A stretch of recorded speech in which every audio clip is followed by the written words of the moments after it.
Bueno, hoy es 5 de mayo de 2016, estoy en la casa de Ricardo Froden, que muy gentilmente me recibió, así que ya empiezo la entrevista te agradeciendo por tu tiempo, por recibir, por todo, ¿no? Esta entrevista es para una tesis de doctorado sobre la recuperación de sitios de memoria en Cono Sur. Así que, bueno, muchas gracias y quería pedir para que usted empiece la entrevista se presentando. ¿Quién es Ricardo Froden? Bueno, yo soy una persona que nació en Concepción, Chile, el año 44.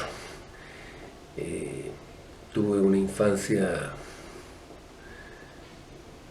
con un pequeño problema, que fue que mi padre murió cuando yo tenía 4 años, así que fui huérfano de padre desde esa época. Y con mi madre nos trasladamos de Talcahuano a Concepción, y mis 2 hermanos. Éramos una familia de mi madre y los 3 hermanos, un hermano mayor y una hermana menor. Mi padre metió a mi hermano al colegio alemán y después, por sucesión, nos metimos a todos en el colegio alemán. Yo duré 8 años en el colegio alemán, me expulsaron por desobediente. Y ese curso de verdad era muy desobediente todo. Ya habían expulsado a otro antes y después el curso lo cerraron expulsando a los demás. Y ahí me fui al colegio Concepción, de la masonería chilena, y de ahí entré a la universidad a estudiar ingeniería. En los estudios de ingeniería, el tercer año, me vinculé a los organismos de izquierda. Fundamentalmente, primero fue el grupo de avanzada marxista, donde estaba la izquierda de ingeniería y otro grupo más, otra gente de otras escuelas más. Y el año 68 nos incorporamos al MIR. Cuando me incorporo al MIR, mi actividad militante pasa a ser lo central de mi vida. Antes era parcial, y ¿cómo se llama? A duras penas saqué los exámenes finales, digamos, y por último no lo saqué, sencillamente vino la represión al MIR y ¿cómo se llama? Y tuve que salir de Concepción sin terminar de estudiar ingeniería. Fui a Valparaíso, ahí participé en todo el periodo de la Unidad Popular en Valparaíso. Fui el encargado regional del MIR en Valparaíso durante más de 3 años. Logramos construir una organización fuerte, poderosa ahí, pero no lo suficiente para enfrentar el golpe de Estado. Y me tuve que replegar primero a Conce, después a Santiago, y después estoy detenido en el año 75, en enero.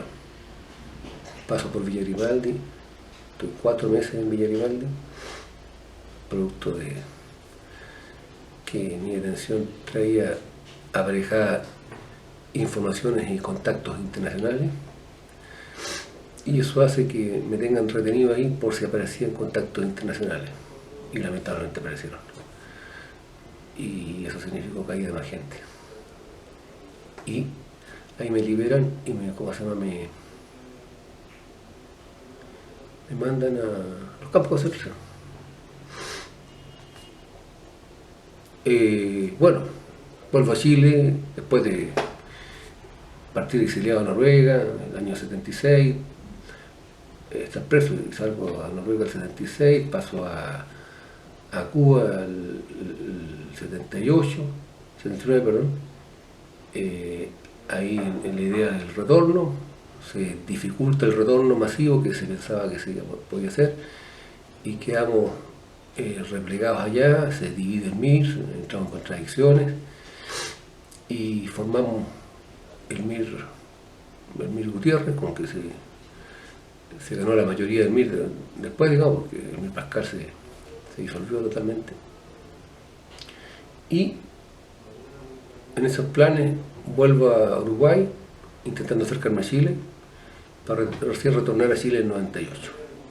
Acá en Chile ya que en Uruguay saqué el título de ingeniero, pude trabajar como profesional y incorporarme ya después de 2 experiencias fallidas a la salud del año 92 y desarrollar mi trabajo profesional en la salud en el área de mantención y de construcción de hospitales. ¿Cuándo tú regresas a Chile? El 89, a fines del 89. 89. Antes, inicialmente el 88 ahí, pero porque dieron el permiso para volver, pero con mi familia vuelvo al 89. Justo en la época de la transición para la democracia, ¿verdad? El mismo día que Elwin iba desfilando por la Alameda, o sea, no, iba, ¿cómo se llama? Las masas iban avanzando por la Alameda, nosotros íbamos en auto que me fueron a buscar al aeropuerto. Y en este año fue hecho una denuncia que la Villa Grimaldi había sido vendida para hacer un conjunto habitacional, ¿verdad? Exacto.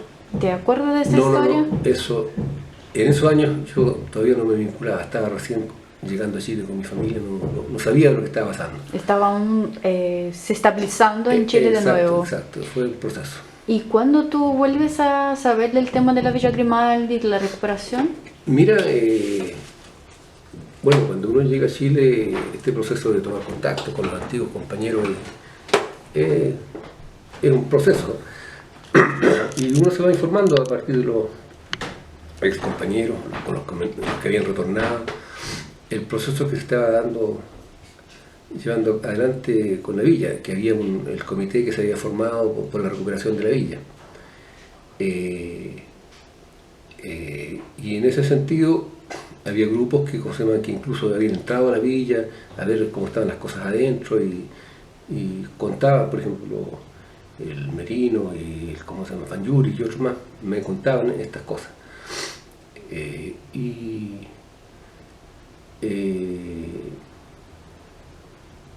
Se forma más adelante una querella. En esa querella participé, una querella que se hizo en FASIC con Camilo, el abogado, Camilo Marx. Pero era un abogado con poca fuerza y ¿cómo se llama? Y esa querella no funcionó. ¿Y esa querella era para qué? Era por la tortura. En Villa Grimaldi. En Villa Grimaldi. Fue la primera tortura que se levantó, pero no prosperó porque el abogado no fue una persona muy ¿cómo decirte? Muy activa. Y también los que participamos ahí éramos como 40, 50, no era mucho. Todavía existía un temor, el temor era fuerte. Pinochet estaba de comandante jefe del ejército, decía: no me tocarán a nadie, tocan a uno, me tocan a todos. Entonces el terror seguía imperando.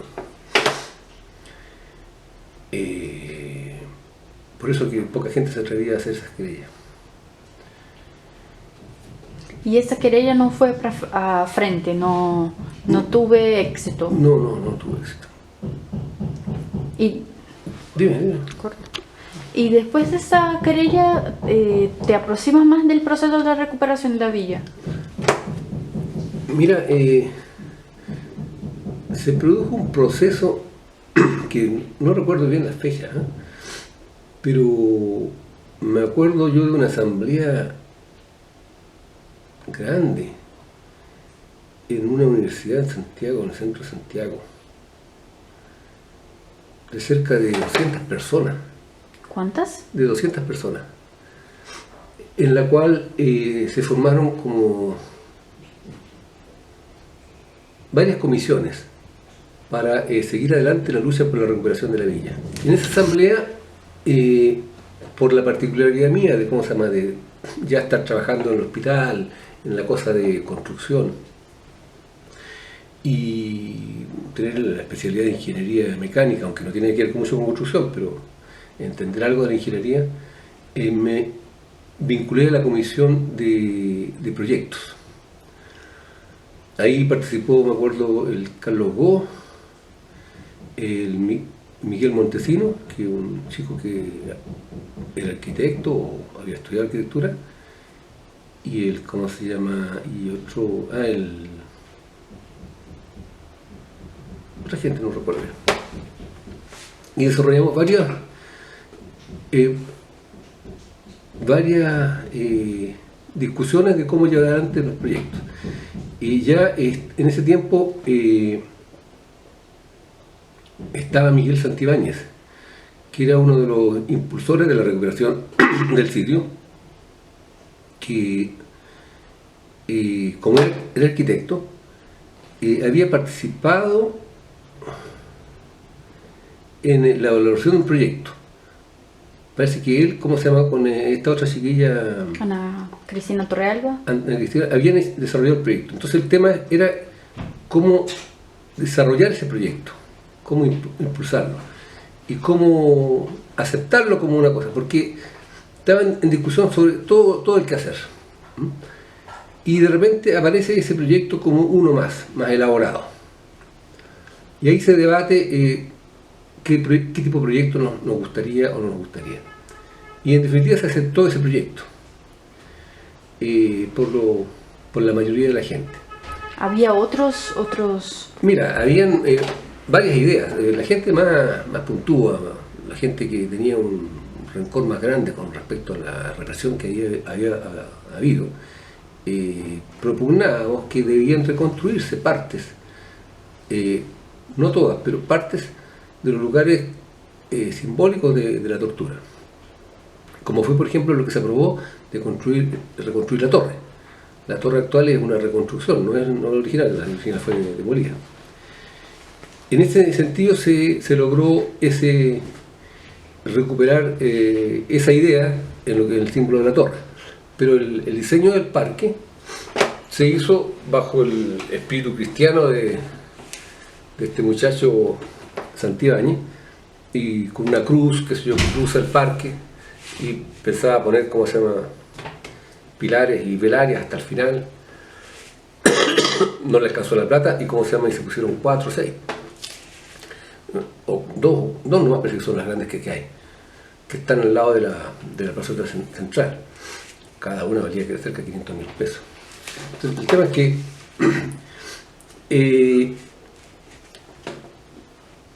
en ese momento yo participé, me acuerdo, en diversos debates. También había otro proyecto de construir al lado todo un sector para archivos, museos, todas esas cosas, y para local de reuniones. Pero no había financiamiento, así que quedó como una idea nomás. Y lo que se hizo fue, con las platas que dio el gobierno, y no sé qué más, se hizo estos caminos, esta cruz y la parte del centro. Las otras cosas quedaron pendientes. Ahí empieza a darse un debate muy fuerte dentro de los expresos sobre el sentido de este centro. Si era un sentido de memoria o reivindicar la lucha de los presos, o el por qué habían luchado. Y ese debate continúa hasta hoy, no está resuelto.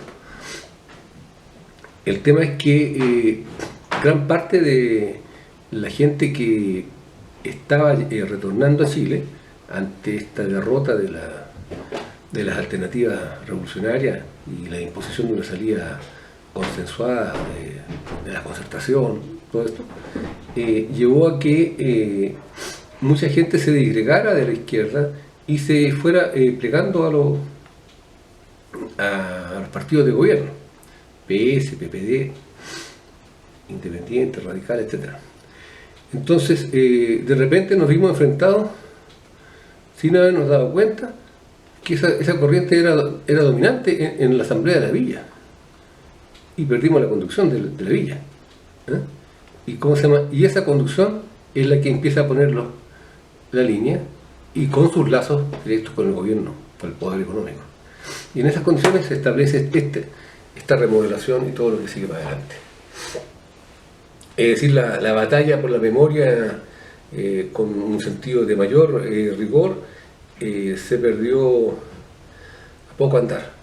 porque predominó la concepción de establecer un lugar de recogimiento, de recuerdo, más que un lugar de testimonio del horror, pero también del testimonio de la lucha, que es el sentido que deberían tener estos centros, no solamente ir a lamentarse y a horrorizarse, porque la gente que va a horrorizarse no sale convencida de nada, sale convencida de que, chuta, ante un nuevo golpe de Estado hay que arrancar rápido, en vez de decir un golpe de Estado se puede enfrentar, se puede derrotar.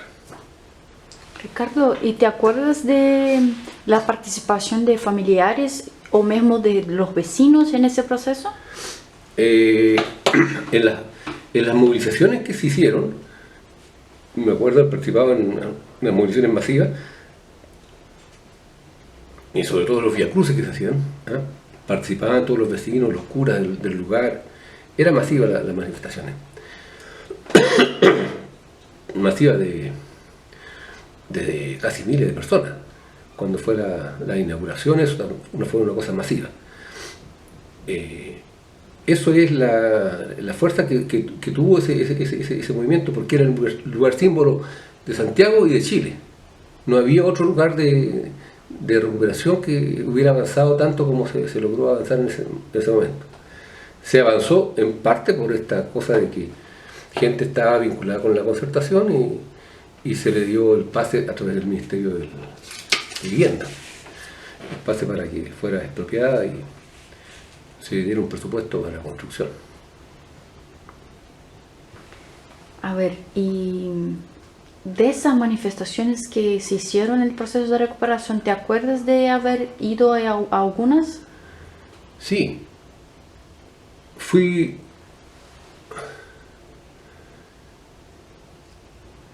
a algunas, pero no tengo la fecha exacta, ni te puedo decir. ¿Y te acuerdas cómo eran? ¿Tenía mucha gente? Mira, las primeras eran afuera, ¿ah? Eran afuera. La gente se juntaba afuera y, ¿cómo se llama?, exigía que esta cosa. Entonces se convocaban periódicamente, decían, chuta, vamos a juntarnos, qué sé yo, ¿no? Y partíamos para allá. Yo no fui, como decirte, el organizador ni el impulsor de estas cosas, pero la gente que llamaba hacía eso periódicamente y, ¿cómo se llama?, y lograba una alta participación. Yo me acuerdo haber ido 1, 2, 3, no fue mucha la participación mía en ese momento. Sí fue más mi participación en la comisión de proyectos y después en los debates en la asamblea de socios, no de socios, sino que, bueno, porque se formó la corporación en la asamblea de socios respecto a para dónde va esta cosa.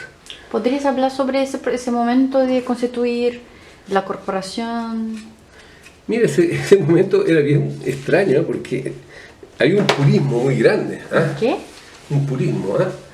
Claro, la corporación. ¿Quiénes van a participar en la corporación? Los que pasamos por aquí.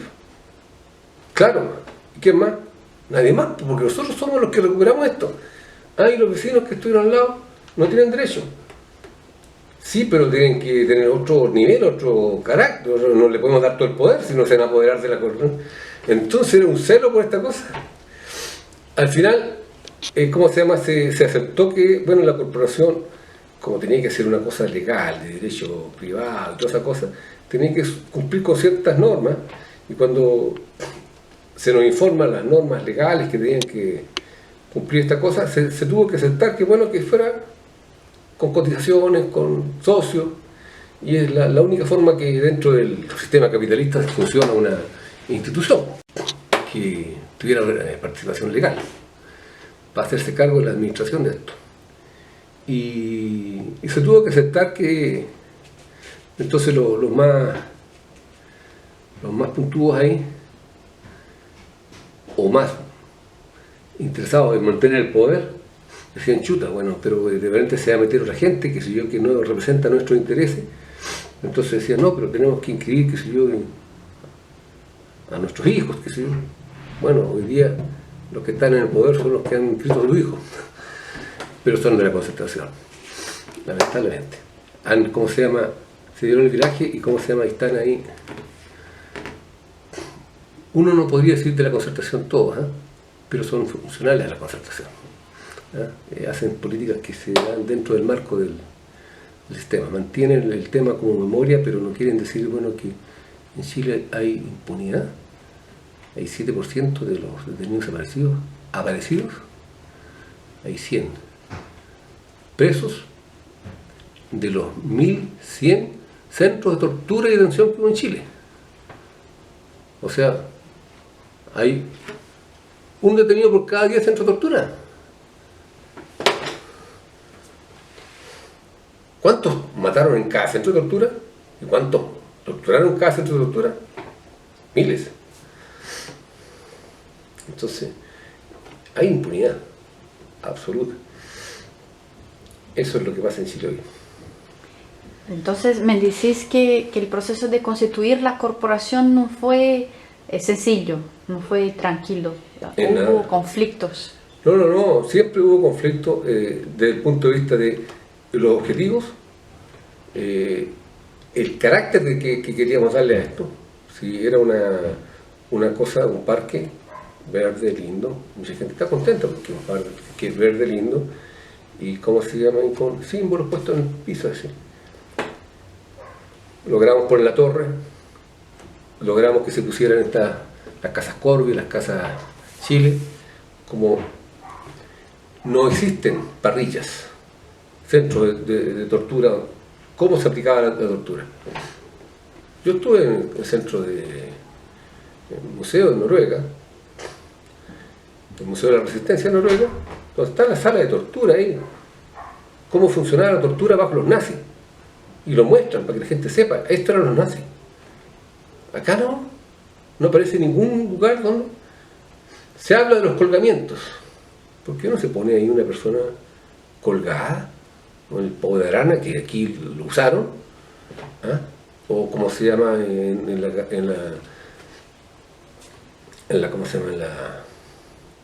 la parrilla. Entonces hay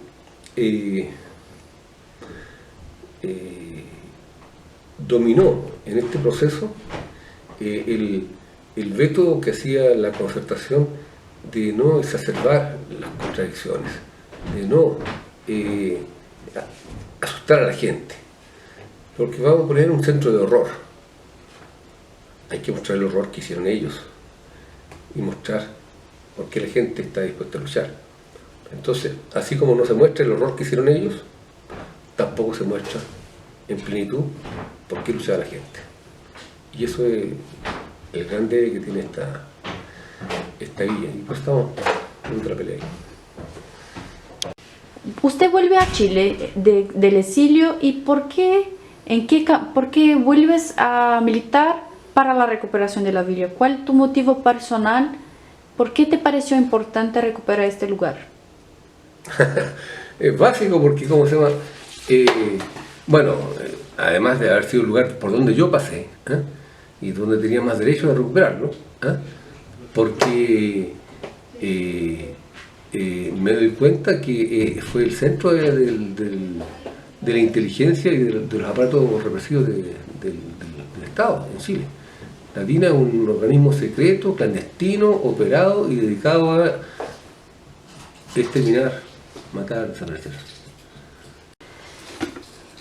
Entonces, después que la villa está recuperada, se ingresa a un proceso de institucionalización de la villa, se crea la corporación, que usted ya dijo que fue un poco conflictuoso de quién va a estar ahí, quién no va a estar. Y ahora está más conflictuoso todavía.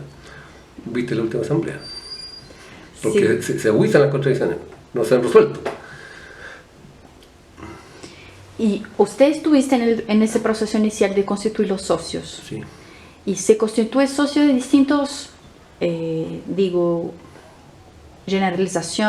generaciones, lugares. ¿Fueron solo Expreso Político que estuvieron como los primeros socios o no? No. Sí fue amplio con gente que había participado en la recuperación. Me acuerdo de Carlos Gó, que fue uno de los primeros presidentes del no sé si era corporación todavía o era el grupo que trabajaba ahí. Y después tuvo el Abraham Santibáñez, no me acuerdo con Santibáñez. Y después otros cabros más. Pero en ese proceso fue, ¿cómo se llama?, produciéndose la transición. La transición en que las personas más ligadas a estas posiciones de no convertir esto en una cosa ni de horror ni de rescate de la resistencia, en una cosa intermedia, ¿sí?, fueron ganando fuerza y llegaron al gobierno de la villa. Entonces la villa tuvo, en ese momento, cuando se dio esa cosa, yo fui candidato a una directiva, no me acuerdo si fue el 96, 97, por ahí, tiene que haber sido el 95, 96. Yo dije, no voy a pelear con socialistas renovados, ¿no?, con gente del MIR que se fue para afuera. Me replegué, me fui. Seguí siendo asamblea, pero no fui más activamente en esa cosa. Y después, el 98, cuando fue la detención de Pinochet, me vinculo nuevamente, pero por otro lado, por la organización de los presos políticos, en la lucha con los derechos humanos más a fondo. Y después también por la cosa esta de la lucha contra la tortura y la formación de la Comisión Ética contra la Tortura. Hay una agrupación de expresos políticos que se forma acá en Chile como institucionalización. Claro. Mira, hubo varios intentos antes que la que organizamos nosotros. Una que se forma el año 76, fundamentalmente 77, la gente que sale de los campos de concentración se coordinan entre sí. Pero son organización de expresos en la idea de sobrevida y quedarse en Chile, resistir o salir para afuera. Esa era la lógica en ese momento, porque estaban bajo la dictadura. El año 87, 88, cuando empiezan las liberaciones masivas, después de las detenciones masivas de los años 80, viene otra época de liberación y se forma otra agrupación de expresos políticos que dirige Raúl Reyes, un militante de la izquierda cristiana que tuvo hartos años preso y tenía prestigio entre ellos. Junto con este que está ahora en Villa Grimaldi, como se llama Ginés Pérez, ellos forman esta organización. Y después de los años 88, 89, no son capaces de darle continuidad, no sé por qué, y desaparece. Y cuando llegó por Chile no existía, en la práctica no funcionaba. El 89, 90 no había nada. Y cuando se detiene Pinochet en Londres, se produce una reactivación del movimiento social y vienen para acá, a esta casa, me acuerdo, el Roberto Benigno y el Pedro Alejandro Mata. Y me dicen, oye, tú estás entre los elegidos como personas más de confianza para organizar una denuncia contra Pinochet entre la gente que pasó por la villa. ¿Yo? Entonces, no, yo tengo ningún problema. Hasta la Gladys Díaz, Benigno, yo, dos más, no me acuerdo. Y dije, mire, tengo un problema, nos juntamos con la Gladys y varias veces, 2 o 3 veces, pero le dije, mira, yo veo aquí, lo más importante es que además de presentar una querella contra Pinochet, que juntamos una cantidad de gente para hacer la querella, y trabajamos durante 2 años en esa cosa. Nos falló el primer abogado, después el segundo, qué sé yo. Y es hacer una organización de los presos políticos. Y en ese año 98 hicimos 2 o 3 encuentros, uno en Santiago, otro en Concepción. Después, ¿cómo se llama? En 99 hicimos otros 2 más. En total, alcanzamos a hacer 5 encuentros unitarios de los presos políticos. Nacionales. 5 encuentros nacionales. en donde yo participaba como coordinador más, no quise asumir la presidencia porque decían que como si tenía la primera mayoría tenía que ser la presidencia y a mí no me gustaba la presidencia, entonces yo era un coordinador más nomás. Sin embargo, eso duró 5 años hasta que el PC tomó el control de la cosa y dijo, no, ahora yo soy presidente porque tengo la mayoría. ¿Y cómo se llama? Y sucedió que se disgregó eso.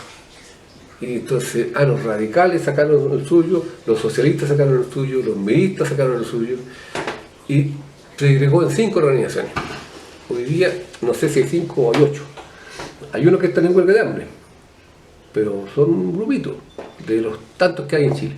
¿Cómo se llamaba esa agrupación cuando era? Agrupación Nacional de Expresos Políticos. Ahora se formó después de haberse dividido, durante 3 años, 4 años estuvieron divididos, se juntaron nuevamente. ¿Y cómo se llama? Y formaron la Coordinación Nacional de Agrupaciones de Expresos Políticos. Yo ya dejé de participar en eso y me centré en la cosa de la Comisión Ética contra la Tortura. Ahí planteamos la demanda al gobierno para que hiciera una ley de reparación, que no había. Y con la Comisión Ética contra la Tortura tuvimos la amplitud de incorporar al movimiento de derechos humanos que había funcionado bajo la dictadura, que era el movimiento de los cristianos, con el padre Durati, la monjita Dolores y una serie de personajes más. ¿El movimiento Sebastián Acevedo? Claro, todos los que habían estado en el movimiento Sebastián Acevedo. ¿Por qué? ¿Qué pasó? Que el movimiento Sebastián Acevedo, después de la apertura de la democracia, se reunieron y dijeron, ¿y seguimos funcionando o no seguimos funcionando? Entonces la mitad dijo, no seguimos, y la otra mitad dijo, seguimos. Se neutralizaron. Entonces, hasta aquí nomás llegamos. Y a los 10 años de eso, que se habían acordado disolverse, justamente nosotros llamamos a formar la Comisión Ética contra la Tortura. Y llegan todos estos caballeros que habían participado en esta lucha y se dan cuenta que la tortura seguía en Chile. Entonces que habían cometido un error de haber llamado a la disolución. Y se plegaron a esta lucha por denuncia de la tortura. Porque todavía había tortura de los pacos y todas esas cosas. Y eso llevó a que ese movimiento tuviera una amplitud y aparecieron en la Comisión Ética contra la Tortura la firma de como 5 obispos al lado. Y llevamos la carta, por ejemplo, te digo, a la UDI. Un día llevamos la carta a todos los partidos políticos y llevamos la carta a la UDI. ¿A la UDI qué es? A la UDI, el partido de extrema derecha aquí, la Unión Democrática Independiente. Unión Democrática Independiente. Demócrata. ¿Y cómo se llama? Y cuando ven que están los obispos aquí, que pasen estos caballeros, que pasen, güey. Y nosotros le explicamos el sentido, que y se empieza a cambiar el color de la cara. Ahí se empiezan a dar cuenta que de verdad, ¿cómo se llama? Nos están apoyando una serie de obispos progresistas, pero no son los obispos de ellos, pues los obispos fascistas no están ahí. Entonces se dan cuenta de que de verdad, y hasta ahí nomás llega la reunión. Fue muy sintomático eso, porque de verdad el hecho de que todos esos obispos progresistas, como el Camus, el González, y el Orton y otros más, Alvear, que eran obispos de peso en la lucha contra la dictadura, hubieran apoyado a la Comisión Ética contra la Tortura, le dio un peso, al punto tal de que el presidente Lago tuvo que recibirnos y tuvo que hacer una ley de reparación. Miserable, pacata, lo que se quiera, pero tuvo que hacer una ley de reparación. Y es la primera ley de reparación por la tortura que hay en Chile. ¿Y más o menos qué año eso? ¿La ley salió? La ley salió el 2003, 2004. Recién. Claro, sí. La comisión se formó el 2000. Y en 4 años sacamos una ley. Eso es un tremendo éxito. Pues si Pinochet recién está detenido en Londres en el 98 y no deja de ser de comandante en jefe hasta que lo sacan del Senado el 2000. 10 años de comandante en jefe. No, porque esto en Londres no dejó de ser comandante en jefe. Sí, tremendo. Ricardo, yo te vi en la asamblea de socios de la villa y te percibí muy activo, ¿no? Poniendo tus posiciones, tus críticas, tus sugerencias. ¿Por qué te parece importante seguir ahí siendo activo en la Villa Grimaldi? Porque por todo lo que te he dicho. Este lugar se recuperó, pero se recuperó de una forma limitada y no está cumpliendo el rol que corresponde. Si impera la impunidad en Chile, un centro de memoria en la cual participan los testigos, los sobrevivientes, y no puede estar dedicado solamente a preservar la memoria. Tiene que estar dedicado a, además, si presenta la memoria de por qué esa gente luchó, no por cómo cayó y cómo murió, y qué bueno era Juanito. No, ¿por qué Juanito era bueno? Porque luchaba por un cambio en la sociedad. Eso no se dice, se oculta. Entonces, eso es lo más trágico. Decir que, bueno, la gente que por ahí pasó quería un cambio de la sociedad, y esa verdad no se expresa con toda la fuerza. Y precisamente gente, ¿cómo se llama?, de la Concertación, está poco interesada en eso, porque dicen, bueno, estamos bien, en Chile está bien ya. No, aquí los problemas están ahí por todos lados, se ven. No están resueltos los problemas en Chile, y la lucha que viene es larga y profunda. Y ¿cómo se llama? Y si no nos preparamos desde ahora con la gente que va a la villa, fíjate que me dan pena los cabros, los propios gente que está ahí, dicen, mira, los trabajadores de la villa dicen, pasaron 15.000 personas este año, y el año pasado eran 14.000, subieron 1.000 personas que pasan a visitar la villa. Qué bien, ya. 15.000, ya.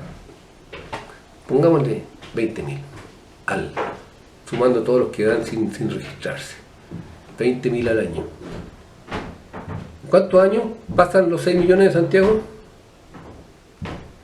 ¿30 años? ¿40 años?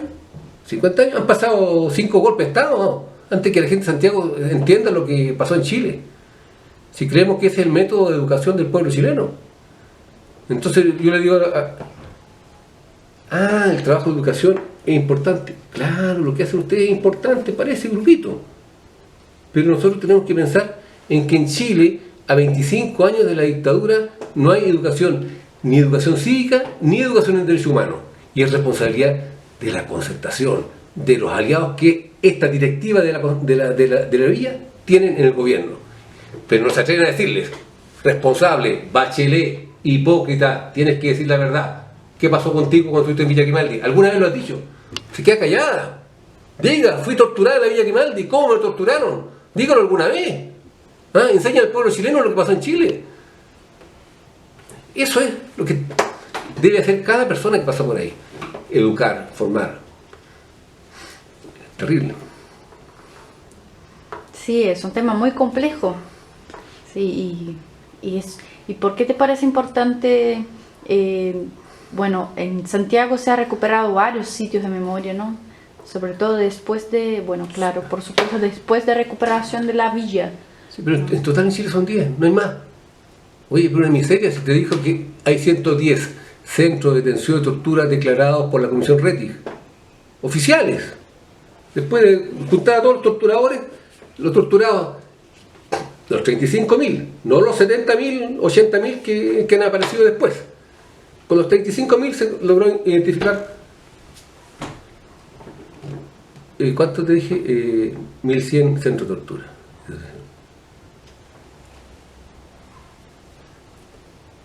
¿Qué hacen las autoridades de cada pueblo en Chile que no rescatan el centro de tortura que estuvo ahí al lado? ¿Por qué no lo hacen? ¿Por qué no hay voluntad política? No hay voluntad política en Chile de rescatar la memoria, de rescatar la historia y de rescatar el pasado. ¿Por qué? Porque es más cómodo, es más funcional a acomodarse, a no crear conflicto. Entonces, ¿a ti te parece que todos los centros clandestinos deberían ser recuperados? Bueno, si no todos, por lo menos lo más simbólico. Pero de los 1.100, que se recupere la mitad, un tercio, pero no 10, pues, bueno, que una miseria. En cada capital de provincia, en cada ciudad importante, debía estar el centro de detención principal que hubo ahí, y cómo se llama, con una placa que diga, este fue el centro de tortura, qué sé yo, y aquí se torturaba. Y Mire cómo torturaban. Y ahora los policías hacemos esta otra cosa, este procedimiento, que es democrático. Mire cómo lo hacemos. ¿Ah? Ya. Antes y después. Y educar en civilidad a la gente. Sí. Bueno, no sé si quiere hablar alguna cosa más que no te he preguntado sobre la recuperación de la villa, sobre lo que quieras. Mira, el mundo está viviendo un periodo difícil, ¿no? La crisis económica que ni el propio gran capital tiene claro cómo resolverlo, hace que las decisiones sobre el gran capital y sobre el destino de la humanidad se tomen entre 50, 100, 500 banqueros que no saben cómo va a progresar este universo. En esas condiciones pululan los intentos de hacer retroceder la historia y, ¿cómo se llama?, y barrer la democracia, que es una cosa que le molesta las ganancias de los grandes capitales. Y el tema de amenazas, de golpes de Estado está presente en todo el mundo. De guerras locales, ya lo hemos visto en Irak, y en Libia, Palestina, en Siria, está presente en todo el mundo. Y lo que se viene en América Latina ahora es trágico, porque los procesos democráticos, progresistas que se habían logrado avanzar, hoy día están haciendo agua, porque la movilización popular no ha logrado consolidarse como una movilización organizada, fuerte, que permita enfrentar el poder de la reacción. Vienen los golpes mediáticos, los golpes blandos, como el de Paraguay, como el de Honduras y lo que está pasando en Brasil, y no hay fuerza de masa suficiente como para enfrentar esta ofensiva del imperialismo, que es lenta, pausada, que tiene el capital y los recursos para resistir, mentir, como decía Goebbels, miente, que al final te van a creer. Y eso es lo que está operando, porque estos gobiernos democráticos, progresistas, no se han dado cuenta de que el capital opera con todos los recursos. Y el recurso de la información, de la prensa, de la formación, es un recurso que se lo regalaron. En Chile es vergonzoso. El presidente Elwin, que acaba de morir, un vendepatria, este hombre fue capaz de impedir que le prestaran apoyo a los medios de izquierda después de la vuelta a la democracia, para así hundir la izquierda y el movimiento popular. Y que hasta el propio periódico Democrático de su partido lo hundió. Y quedó el Mercurio y la Tercera, el duopolio de la prensa de derecha. Elwin mató su propio periódico. ¿Por qué? Porque no tenía el control pleno de eso. Y así entonces la derecha tiene el control de la mente en Chile. Mentalidad de izquierda, progresista, que sí. ¿Por qué? Porque la televisión, la prensa escrita, la radio, todo, son materia del capital. Eso es Chile, y tú lo conoces muy bien en Brasil. Sí, el tema es muy parecido del control de los medios, ¿no?